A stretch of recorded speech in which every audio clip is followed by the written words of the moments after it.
ВМРО-ДПМН е со преставка до Уставниот суд ќе бара ставање на времена мерка на законот од 2021 за патните исправи.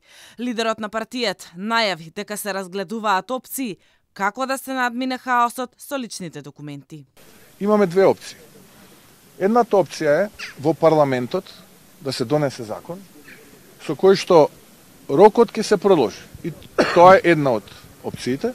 И втора е на што работи ВМРО-ДПМН, а јас денеска ќе побарам поддршка од Извршниот и Централниот комитет, е да се поднесе представка пред Уставниот суд, како суд кој што се грижи за Уставот, кој што е над сите закони, нели? И да се стави времена мерка на законот од 2021 да биде вон сила, се до следно одлучување и постапување по него, дали е тој согласно Уставот или не. А се однесува на патните исправи или пасошите. Мицкоски го обвини Спасовски дека дополнителен проблем со патните исправи е доцнењето со набавка за образци.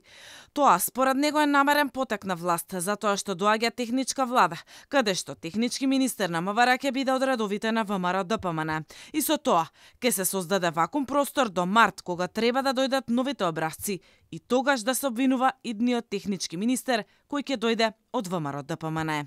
И председателот Стево Пендаровски побара од владата да го продолжи рокот за замена на личните документи до крајот на годинава, за да се избегнат редиците чекање. Премиерот Ковачевски повтори дека мора да се праша и Грција.